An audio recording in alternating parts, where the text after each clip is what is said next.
Almost, yeah, it's great, isn't it?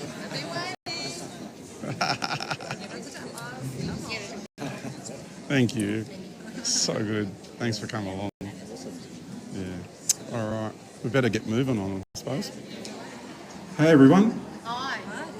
Good to see you. Yeah.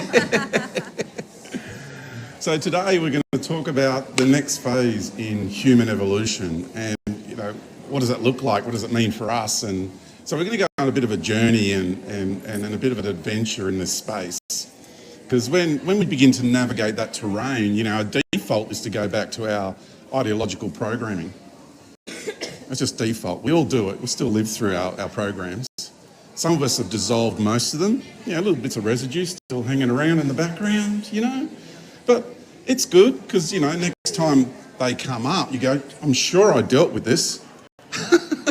Why has it returned? What's going on here? It's because you're a different version of yourself. So now the program reappears to see how you're going to cope with it, right? And it's the residue that the old version of yourself could not even perceive, let alone alchemize. Okay? So when you do take 3 steps forward and then 1 or 2 steps back, sometimes 5 steps back before you go another 6, 7, 8 forward, don't be hard on yourself. Just pause and go, you know what? Give yourself a hug and go, we got this, it's all right. We got it. All right. The next phase in human evolution. What do you want to do? All right. I am grateful for this day. I hope you are too. I am humbled in your presence, and I truly am. I really mean that. I may be sharing information with you guys, but you'll be surprised how much I'm actually learning from you as well, symbiotically. I give you my word to share from my heart and my soul and the purity of my consciousness in love, balance, and wisdom. This is how I intend to communicate with you today. I may be wrong about a few things. Down the track we'll find out, time will show us. But I'm not going to lie to you. I'm not making anything up. Okay? That is my commitment. All right. To the Gubby Gubby, to the Yinabara, to the Undabi, thank you. Thank you. Thank you. We would not be here today enjoying this ecosystem because the land is them and they are the land. And they're reminding us, we too are the land. We are country. And that is the essence of really reclaiming your existence in this world. Because if you do not have a conscious relationship with the realm, whether you live on Mars, whether you live in the main star system, in the Pleiades, doesn't matter where you live. If you do not have conscious relationship with the prime creative intelligence of the realm, meaning Mother Earth for this one, and then go deeper, you go to the solar realm, go deeper, you go to the galactic realm, go deeper, you go to the cosmic realm, go deeper, you go to the universal realm. If you are not in conscious relationship with creation itself, where are you? Where are you? Okay. Big question, isn't it? Yeah. It kind of shakes and stirs a little bit. I'm doing this with love, right? I'm not trying to be, a Mr. Know-it-all or anything. Because the next step in our evolution is an inside-out process. How long have we been externalising throughout the Piscean age and the Aryan age before that? Aries, the Ram, age of the Ram. So, now we're coming into the Aquarian age and everything's changing. We're going through a momentous shift. The planet is moving through photonic belts. Everything is shifting. There's a pulse coming out of the galactic core, into the core of the sun, into the core of the earth, and then into the core of us. That's the umbilical cord. Yeah? It's an inside-out process. So we're going to take a bit of a journey through this today because it's a big process. It's a big journey because when we remember that we are creator beings. Who made a cup of tea today? I did this morning, right? Who cooked a meal today? Right? Oh, 2 people in the whole crowd cooked a meal. Like no one else cooked a meal today? Wow, okay, all takeaway shops are doing pretty good then, aren't they? So, we create every moment of every day. We also deconstruct, yeah? But we create. And in the essence of our being, we are creator beings. I'm not talking gods. That is something completely different. I'm talking natural creator beings. Yeah? Every single one of us is a natural, sovereign, infinite creator being. So, it is time now for our humanity to get out of our intellectual evolution and ideological spirituality, because we've been trapped in that for millennia, yeah? And now we're coming back home to the natural way of love and the natural way of life. Because we are going to get back to our natural and authentic universal journey of, and I think I need to go back to English class. So, get back to our universal journey of natural evolution, of creativity and adventure. This is what we've been missing.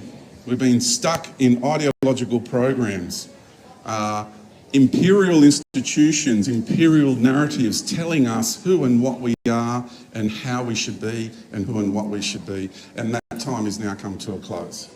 Now you can continue to play in that space if you choose to, if you want to. That's entirely up to you.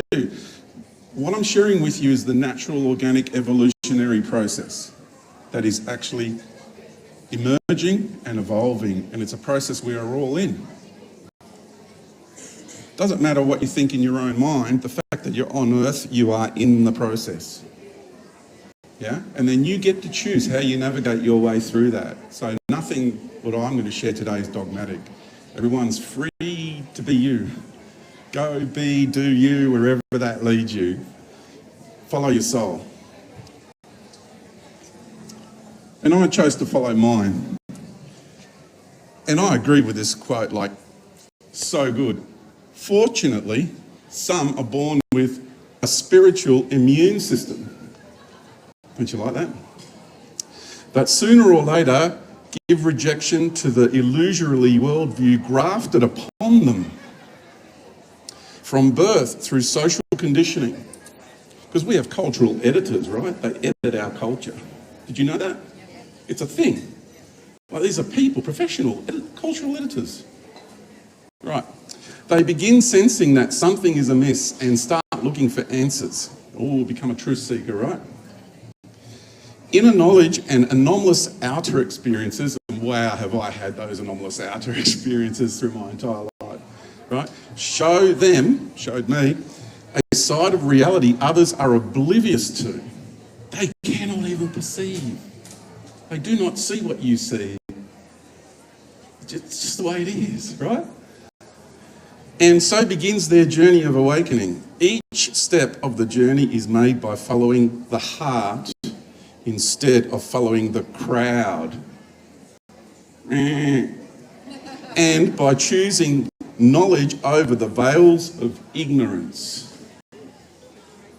Right? The Buddha principle, the Christ principle, love and knowledge in perfect balance. That is the essence of the Christos. That is the essence of the Buddha.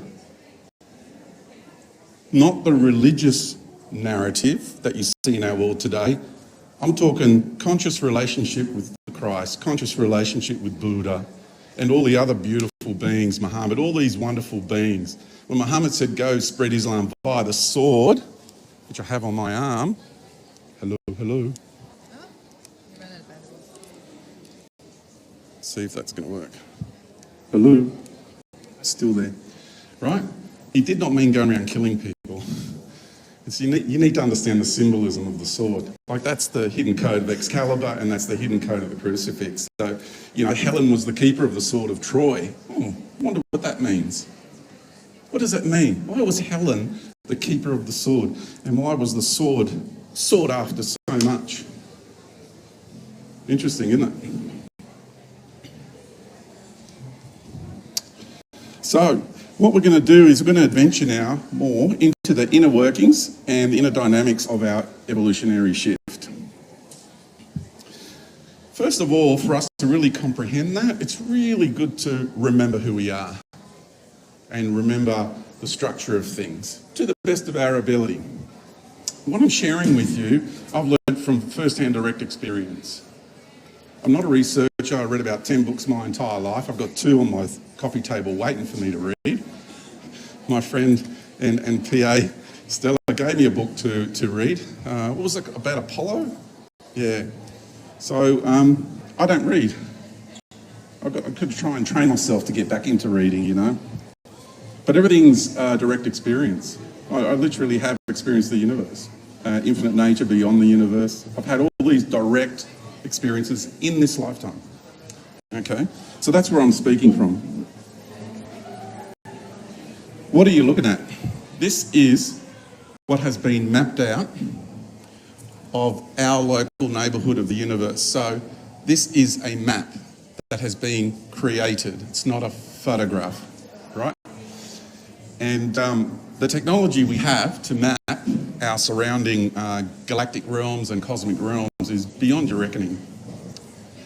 Quick example, the secret space program, which I was a part of, went into stellar back in the 50s, back in the 40s, 50s, okay? It's run by the Nazis. That's a whole other day, another story. So the breakaway civilization has gone not only interstellar but intergalactic. And this is all happening while you're worrying about Ukraine, whether Trump's going to get re-elected. That's where your mind is. Like, where does your awareness reside? Where does it live? Where does it hang out? What neighbourhood is your awareness hanging out in? I choose to go out at night and look up at the stars. I choose to go and share knowledge and wisdom with the kangaroos in my backyard. I choose to get medicine and wisdom from the kangaroos, from the birds, from the trees, from humans, from interdimensional beings that I trust. And that's how I spend my time. And on the odd occasion, I'll binge on Netflix or something, with a bit of chocolate and some ice cream. Keeping the balance, right? You gotta have fun. You gotta enjoy life, yeah? Don't forget what it means to be a humane being, right? If you ain't having fun, you ain't doing it right. That's what I reckon. Okay, so this is the local neighbourhood in our universe. Does that look familiar to you, the structure? Yeah, and the nervous system, right? All the fibres of the nervous system coming out, right? So in mapping out the universe, and this is actually a photo. It's got a filter on it for certain colours, for certain spectrums to look for certain elements, etc. But that's an actual image. And there you have the image, because I've been talking about our fractal nature, that we are walking universes for a very, very long time, right? And I wrote a book about it. There's a lot of detail in the structure of the universe in that book. And that is a brain cell. We are universal fractals. Every atom is a star system. Every molecule is a nebula. Every cell is a galaxy, galactic realm. We are universal fractals. That was the intention of the creation of the human avatar. We are universal avatars. So you can come in and have an incarnation on Earth and alchemize and reintegrate yourself back into a unity. So our purpose for being here is to become self-aware and alchemize our wounds. That was the main intention. This planet is the microcosm of the macrocosm. It is a fractal of the universe, right? So when we come here, we are exposed at this era, at this point in time in human evolution, we're exposed to incredible amounts of distraction. One form of programming or another, one form of genetic manipulation or another. And on and on and on it goes. They're coming at us through our waters, through our foods, through everything. Okay? We are universal fractals. And this is what all the religions and their deities, the gods, are terrified of us. Right? So the moment you're born of sin, you're bad. The moment a little baby is born in this world, it's bad. Now, what kind of entity needs to do that to a beautiful little baby child? You've got to really, really question everything, right? So, how does this impact our lives? Well, first of all, we have our spirit. That's the love section of our being.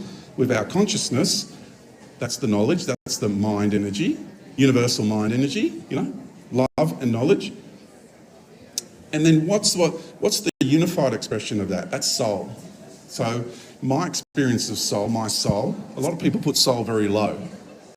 Yeah? My experience of soul is that's the aspect of me beyond spirit, beyond consciousness, in the heart of the universe, one with the creator, the creative intelligence of this universe. I'm not talking about a God. Just got to make that point absolutely clear. Okay? What I'm talking about is the natural intelligence that is the creational force behind this universe. And that we exist beyond that as well. We're infinite.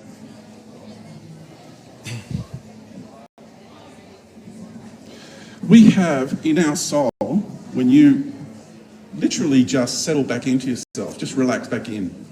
I'm not talking about relaxing into the pineal gland. I'm talking about relaxing into your heart soul essence. This is my third eye.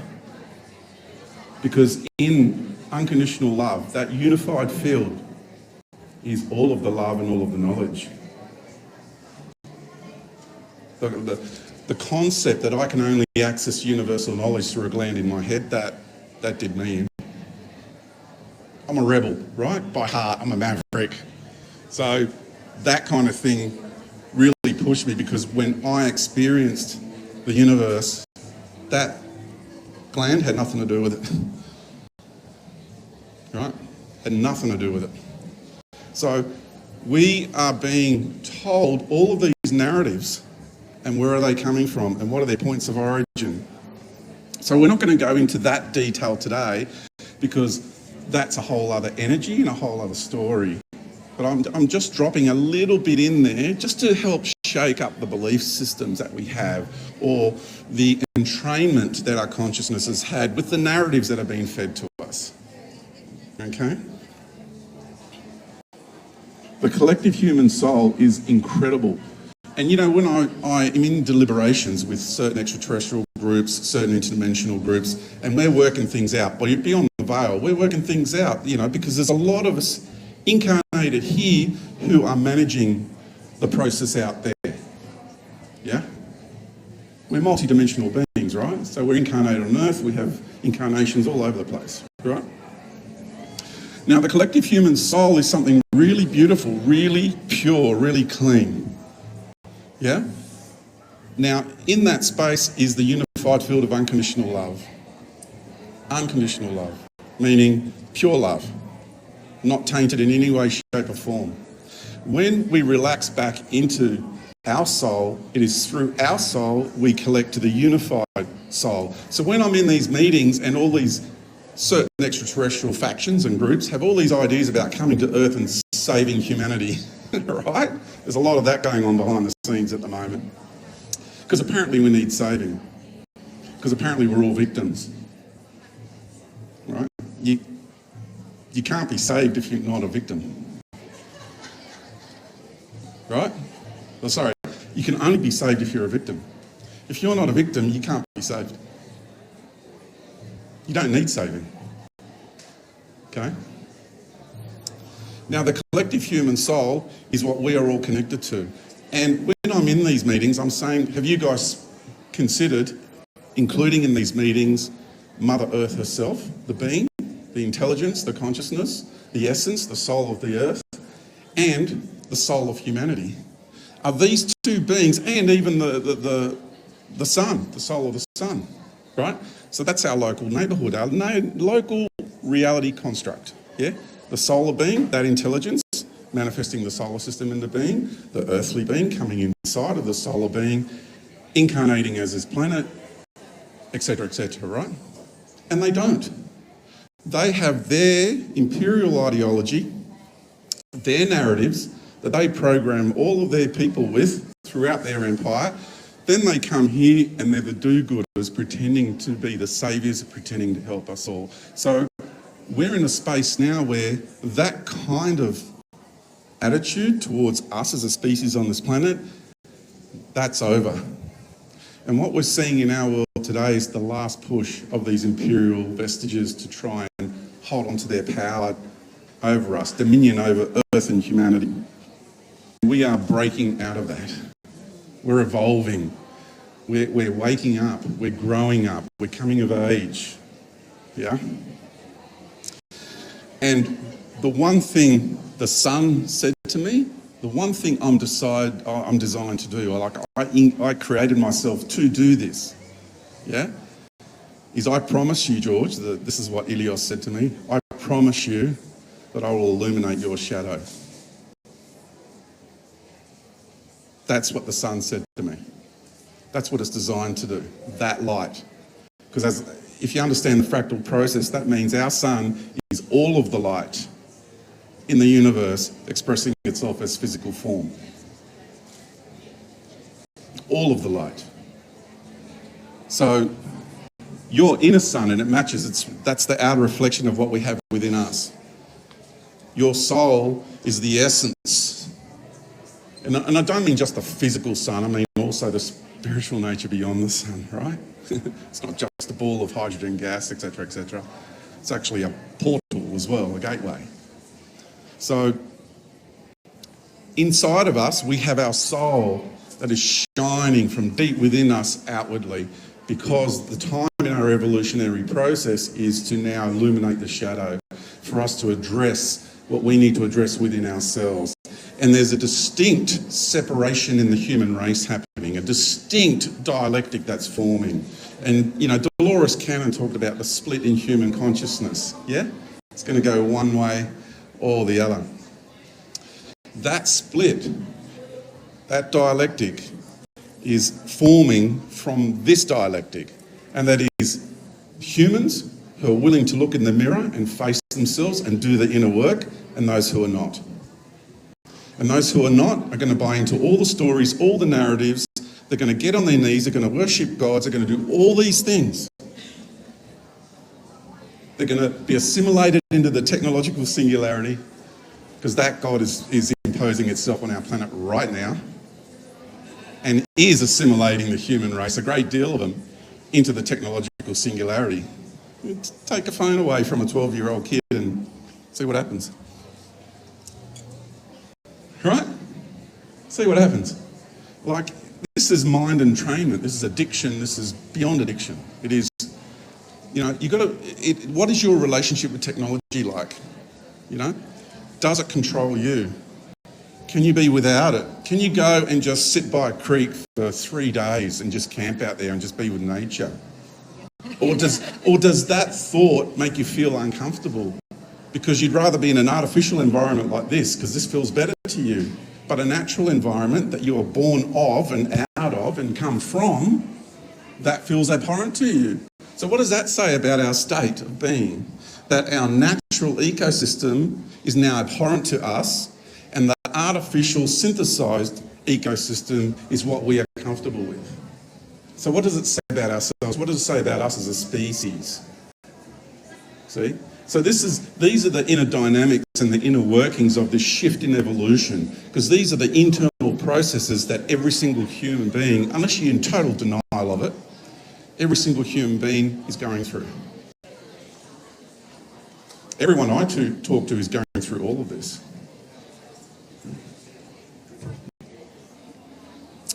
So here's the little secret about Solomon's temple. It's not bricks and mortar in the Middle East. That's for the plebs. No disrespect, but it truly is for the plebs.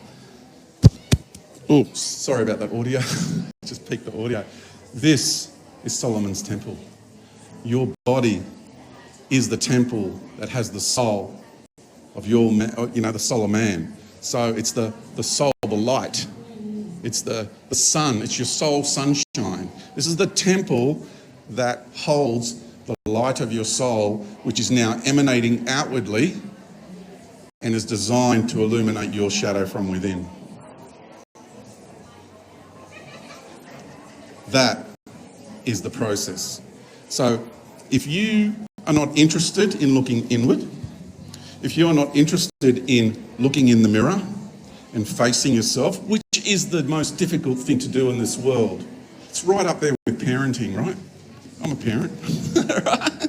It's right up there. It's tough, right? But no, honestly, looking inward and doing that inner work and facing yourself is the toughest thing that you will ever do. And that's why when people go to do that and they hit that pain barrier, because they're approaching a wound, maybe a childhood wound or a traumatic wound or something, and I've got lots of those, right? All of the aforementioned. You hit that pain, the wall of pain, you go, oh, I ain't going there. No. And that's the common response. So what I decided to do, because that process just kept me living in denial of my own emotional state, mental state, physical state, spiritual state. And of course, every mental and emotional wound and trauma then manifests outwardly as a physical ailment and dis-ease. Every single ailment, every single dis-ease, and I mean every single one, originates out of an emotional or mental traumatic wound. 100% fact. And the moment you address that wound, you go inward and you face yourself and you address that wound, guess what happens? It magically just goes away. Isn't that fascinating? It's like the power we have in these vessels. What we're capable of is astonishing.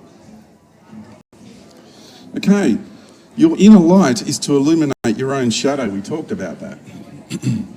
See, the program of resentment to one's own existence here, and how many people resent their existence here?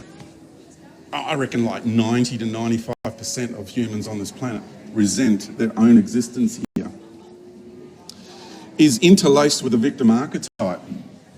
Sure, it's totally plugged into all your wounds, right? But I'm talking really carefully, intricately interlaced with your victim archetype. And that victim archetype's really clever. It's tricky, right? Oh, it's good. It knows I'm really good at playing the victim. I played it for years, decades. Well, I had a lot of trauma, abductions, I won't go into it, but there was some unpleasantries. So, the impact on our lives, we're going through that. So, the magic of life is found in the simplicity that reveals itself after journeying through the complexity of the labyrinth. So, what I decided to do was strip back all of my belief systems, all of the narratives I was programmed with, all of the stories. I just decided to do that and just strip everything back. And I'm just going to go, you know what, from this moment on, I'm just going to be consciously aware of my existence and I'm going to experience life and I'm going to pull the wisdom out of life. Like, what was that book and that movie, Into the Wild? And then right at the very end, if you haven't seen that movie, oh, so good. I really highly recommend it. And now right at the very end, he's saying to suck the marrow out of life to know that I have lived. And then he died. Sorry, I just blew it. But do you know what I'm saying? It's like, don't waste a moment. Life is so juicy. Life is so beautiful. Life is so rich. Every interaction you have. See, everything here, for me now, this is all one big hall of mirrors. Every single one of you is a mirror. Everything is a hall of mirrors. This reality reflects back to you. That's what it's designed to do. Every experience you have, there's so much wisdom and so much learning and so much growth and empowerment, enlightenment empowerment in every interaction. And the real university is the path that you have walked. See, all of these other institutions, that's all extracurricular activity for imperial infrastructure. That's just so you can get programmed to then operate within their structure, right? They're indoctrination institutions, right? Assimilation institutions. Every single one of you is sitting on a gold mine. And I really mean that. You are sitting on an absolute gold mine, because everything you need moving forward in life is actually in your past. If you were to just go back and sit and contemplate and think of the experiences, arguments you've had, beautiful moments you've had, and look back over your life and cultivate the wisdom, you'll be forever changed. And in that process, you'll have everything that you need moving forward in life. So I did say that, where does my awareness live? Where does my awareness reside? And I'm explaining how we empower ourselves, especially that university, which is the path that we've walked. So to be or not to be, good old Shakespeare, whether 'tis nobler to suffer the slings and arrows of outrageous fortune. You know what I chose to do? I chose to be. So I actually chose to suffer the slings and arrows of outrageous fortune, which means all the judgment, all the persecution, all the ridicule. Right? Do you want to stand true and be really the essence of who and what you are? We must learn to walk between the line between hope and caution. Because we are not machines, we are humane beings. So, just one moment. I want to get to a particular slide. So, ecosystem. Okay. So, if we are to create a new reality moving forward, then we need to be aware of what ecosystem our creative process is entering into. The truth of the matter is we are natural, sovereign, infinite beings, and once all the control systems and distortion fields are dismantled, dissolved and transcended, we express what we naturally are, humane, universal beings. That's what we are. And we've forgotten. And you keep getting told over and over again that you're not that you're something else. So I decided to have my own 3 universal decrees, and these will really help you. Yeah? And it's simple. I'm a creator being, and you are. You create all day, every day. Yeah? I'm done suffering.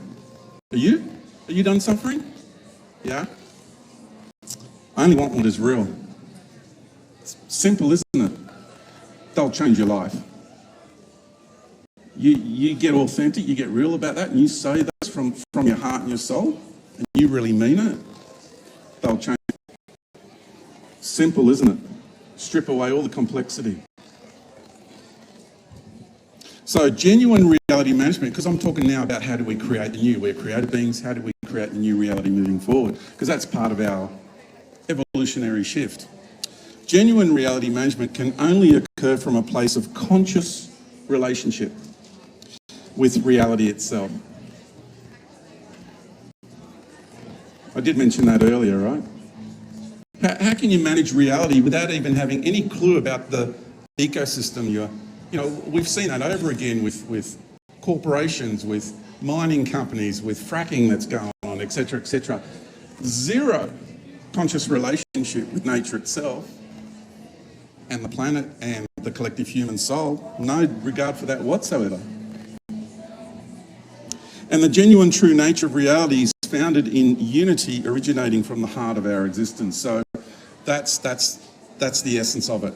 If we are to create the new reality moving forward, which is emerging, well, first of all, it's going to emerge inside of you first. How can you love someone else if you don't even know how to love yourself?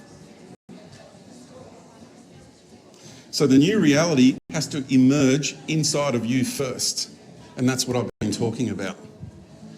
Again, the dialectic, those who are willing to face themselves and those who are not. That's the emerging dialectic in this world. And I'm a warrior of life. I look in the mirror every day. I face myself. I look at all of my shortcomings and I embrace them. I look at all of my pain, and pain is my best friend. Not because I keep wanting him to hang around. It's because pain never lies and only turns up in your life when there's a message. And the moment you embrace pain and talk to it and get the message, then wow, everything changes. because then the pain goes away the moment you get the message. Only then can we transcend these dialectics and emerge into the creation of the new. And this is my, I'm not running for president, but this is my slogan: stand true and create the new. It's kind of like one of those slogans, isn't it? But I wanted to keep it simple. And take it away. I hope you take this away with you. Stand true. What does that mean for you, to stand true? Does it mean defending a belief system? Or does it mean standing true from your heart and your soul and your spirit? And the depths of your consciousness beyond all programmings and distortions? Because, you know, when we look at the creation of the new paradigm, you know, in this massive shift that we're in, what are we looking at, you know? Our creative process and outcomes need to align with our core values. So again, if you're not in trust of your own spirit, your own consciousness, your own soul, it means you are not in love. Love and trust go together. So how can you trust anyone outside of you when you do not even trust yourself? So how in tune with you are you, really? Interesting. Our ideological world needs to be in balance with our grounded reality, yeah? Resulting in a dissolving of ideological frameworks. That is what's happening now, because the ideological frameworks, the people that have been running them, what this reality is doing to them, and I keep telling them this in meetings and on the internet and everywhere. I keep saying, guys, if you're not willing to change and go with the evolutionary process, you're going to have to leave. Because if you try to stay this reality, the vibration, the frequency, it'll kill you. Because you're not allowed to operate in that modus operandi of control, of subjugation, of greed, of lust for thirst, of power, an insatiable lust, you know, the sickness of more. Right?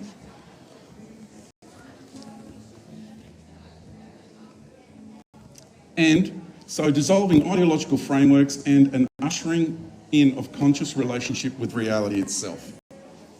And that's what the Indigenous peoples have been trying to remind us for how long? All over the world. All over the world. So, natural integration and completion being restored. What that means is we're integrating back into unity because we are remembering ourselves. Remembering ourselves. Bringing our fragmented parts back into a unity. And if we are to come together, if we are to come together,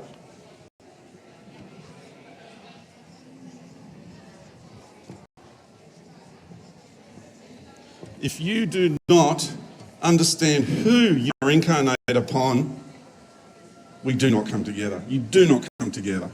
End of story. It is really that straight up and simple. And once again, isn't that what the Indigenous folks have been trying to remind us of all this time? Everyone's going, oh yeah, Mother Earth, but who is she really? What's the depth of your relationship with the very being?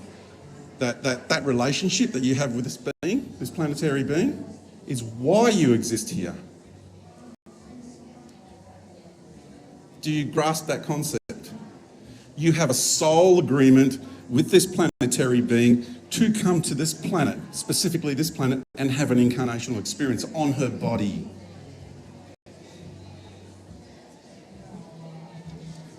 I did not impose myself on her body. I have a soul agreement with her. Yeah? So every human that is born organically and naturally in this world has a soul agreement with Mother Earth to be incarnate on her body. And who is she really?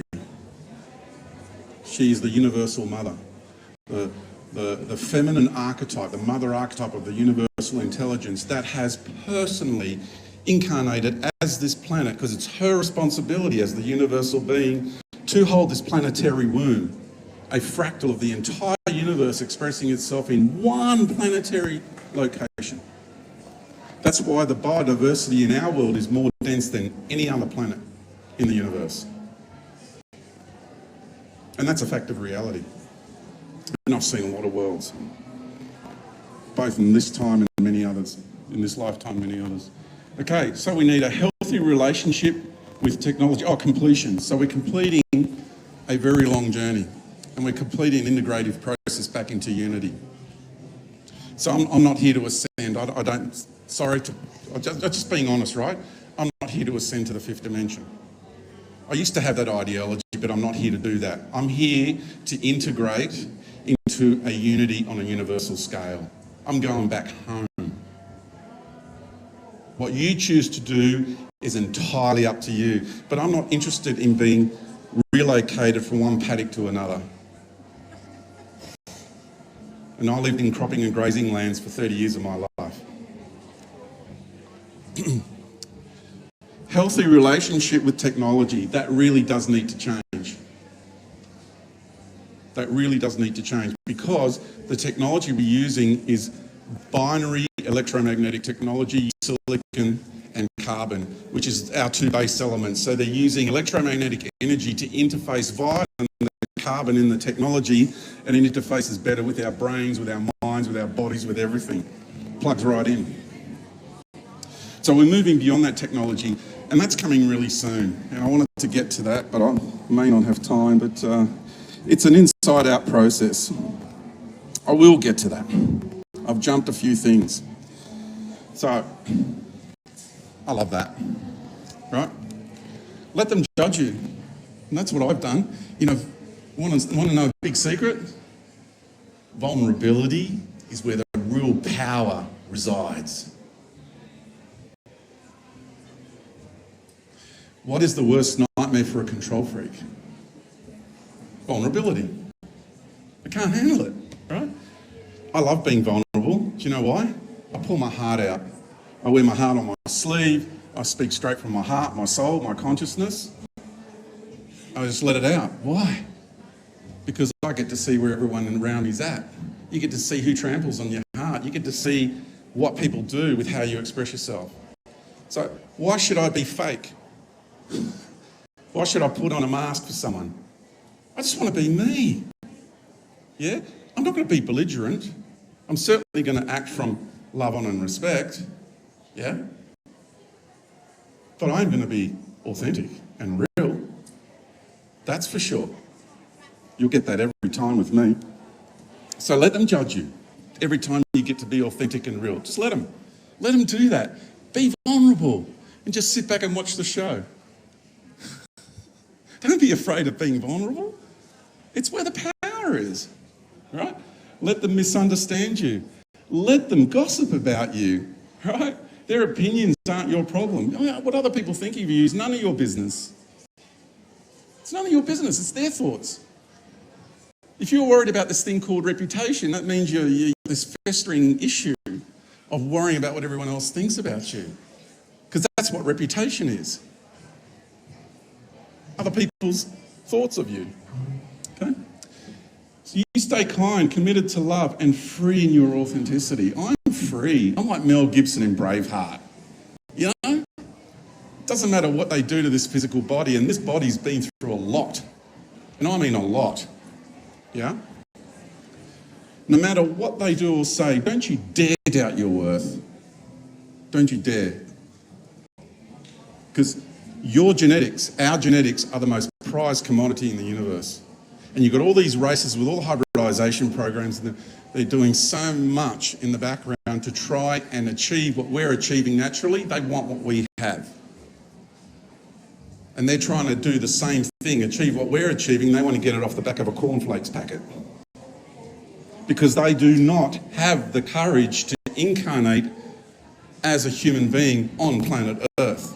Only the most courageous come here to participate in this process. All right? Don't you ever doubt your worth or the beauty of your truth. Just keep on shining like you do. 2 minutes. I'm just going to drop a bombshell real fast. In the next 2 years to 3 years, you're going to see the most spectacular show, because they're skipping the whole comet impact story and they're leapfrogging from the pandemics and all these invisible boogeymans, which don't actually exist, but anyway, you've been convinced that they do. And then, it's true. It's true. Call me a madman, call me a theorist, I don't care. It's the truth, you know. And there's going to be a massive expose of extraterrestrial life. Now, we've got various different narratives that are coming. So the ET disclosure is the big wild card that's coming. There's going to be many different groups. You're going to have your CIA Pentagon one, which is already going to be a fear-based campaign. That's already begun. There was some shootings in the news recently. And all right. So the other thing you've got to be careful of is, I've been saying for years, we're going from centralised control to outer rim control. So thank you, Elon Musk, for the outer rim control infrastructure, outer rim control. Inside of that space, that technology can create a hologram. And why are they spraying all these particles in the atmosphere? Oh, I don't know, maybe because those particles can be illuminated by the technology, maybe. Food for thought. Just something to chew the cud on, you know, maybe some contemplation there. What I do want to say to you though, moving forward, with everything that's going to happen, make sure you've got a stash of popcorn in your cupboard, because you're going to sit back and watch over the next 8 years, you're going to see the most spectacular show you've ever seen. It's going to be fantastic. Giants are awakening in stasis chambers underneath. These are direct reports from Secret Space Program operatives. Right? You've got the arcs all around the planet, Moon, Mars, solar system, they're all through the solar system. The gods of the ancient world are returning. The ark's already awakening. They're heating up. There's one in Ukraine, by the way. Isn't that interesting? It's like this big patch of sand. There's like a huge forest, big patch of sand appears. No one could understand how it got there, how it developed. They went looking and they found an ark. So, well, obviously the SSP operatives are going in there. And eyewitnesses accounts are, you know, big stasis chambers, giants laying down asleep, and they're starting to wake up, they're activating. So if you look at all the ancient monuments, ancient Egypt, etc., why are the doorways so tall? Because I've already met very tall beings, some of them 28 feet tall, right, in my life experience, in this lifetime. Like I said, if you think I'm crazy, that's fine, but I've had that experience, right? I've been going up in craft since I was a little kid, right? There's a lot. I'm involved in exopolitical arena and a whole lot more. So I'll just leave it there. I don't have to prove myself to you, but I was just giving you a little background of where this is coming from, because I did say earlier, this is from direct experience, okay? There's going to be many races, ones that will come with a lot of what I call cosmic candy and beauty and love, and they're going to be extremely convincing, and the energies that are going to pump out into our realm are going to stroke your nervous system and make you feel blissed out. So please, hold on to your humanity. Start turning inside out, because here, inside of you, is the best bullshit meter you've got. And you need to trust your soul, you need to trust your spirit, you need to trust your consciousness. Start turning inside out and stop bringing energy down. Stop externalizing. It's time to turn inside out, from your soul, from the core of the universe out. It's time to supernova. It's time to be that flower. I am the beauty and the grace in the opening of a flower amidst the wilderness of chaos. That's what we are. Thanks, everyone. Thank you. Thank you. I appreciate your interest and support. We've got books down the back. I'll come down there. I'll get out of the next person's way. And yeah. So you're taking questions down there? Yeah, well, there's no time. We run out of time for Q&A. I'm really sorry, but I'll do my best to answer your questions down there. Chasing outside. Thank you. Chasing outside because, Yeah.